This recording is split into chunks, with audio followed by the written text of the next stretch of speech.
แบบนี้ก็ถือว่าเป็นเทคนิคการแยกขยายรังอีกหนึ่งวิธีนะครับเมื่อก่อนนะครับตรงนี้ก็เป็นรังเดิมของเขานะครับก็คือเป็นกล่องกระดาษแต่ตอนนี้ผมได้ย้ายกล่องกระดาษนั้นไปลงในกล่องเลี้ยงแล้วนะครับแล้วก็เอากล่องเปล่านะครับกล่องเลี้ยงเปล่าๆมาตั้งเอาไว้เพื่อที่จะให้ตัวงานเขาขาวนะครับนะเพราะว่าตัวงานเขาขาว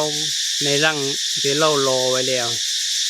หลังจากงานวิธีง่ายๆก็คือแกเราไปหา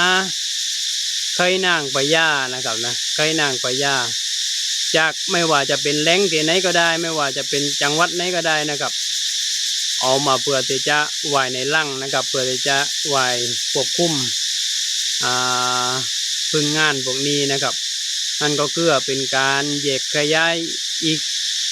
แบบหนึ่งนะครับนะแบบอีกแบบหนึ่งนะครับถือว่าง่ายๆเลยนะครับนะแล้วก็เป็นการลดต้นทุนด้วยในการซื้อรังเลี้ยงรังแม่พันธุ์ไหมนะครับนะที่มีราคาแพงนะครับวิธีนี้ก็สามารถจ่ายได้นะครับผมแค่ซื้อไข่นางพญานะครับนะจากแหล่งที่ไหนก็ได้ในราคาประมาณใบละ100เองนะครับนะนี่วิธีง่ายๆกับเทคนิคง่ายๆพอหลังจากนั้นพวกนี้ก็พึ่งงานพวกนี้เขาก็จะสร้างรังไม้ขึ้นมานะครับก็จะได้รังไม้เพิ่มขึ้นมาอีก1 รัง